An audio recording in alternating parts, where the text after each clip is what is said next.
అందరికీ ఈరోజు నేను పచ్చి రొయ్యలు గోంగూర ప్రిపేర్ చేస్తున్నానండి. ముందుగా గోంగూరని కడుక్కోవాలి. గుప్పు గోంగూరని తీసుకోవాలి. అందులో పచ్చి రొయ్యలను కూడా బాగా శుభ్రం చేసుకుని కొంచెం పసుపు వేసుకుని బాగా బాయిల్ చేసుకోవాలి. తీసుకున్న గోంగూరలో 5 పచ్చిమిర్చి, ఒక టమాటా వేసి బాగా బాయిల్ చేసుకోవాలి. బాయిల్ అయిన మిశ్రమాన్ని స్మాషర్తో స్మాష్ చేసుకోవాలి. తర్వాత స్టవ్ ఆన్ చేసుకుని ప్యాన్ పెట్టుకుని ఆయిల్ వేసుకుని 1 ఇంచు దాల్చిన చెక్క, 3 లవంగాలు వేసుకుని కట్ చేసుకుని ఉల్లిపాయ ముక్కలు కూడా వేసుకోవాలి. అందులోనే కొంచెం పసుపు వేసుకుని బాగా ఫ్రై చేసుకోవాలి. కొంచెం సాల్ట్, కరివేపాకు వేసుకుని ఫ్రై చేసుకోవాలండి.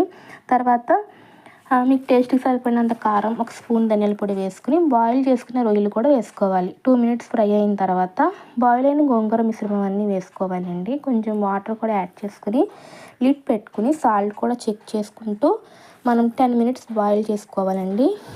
నాకైతే సాల్ట్ సరిపోలేదు, మళ్ళీ నేను యాడ్ చేసుకున్నాను. మీకు కానీ ఈ వీడియో నచ్చినట్లయితే like, share, subscribe to my YouTube channel. Thank you for watching.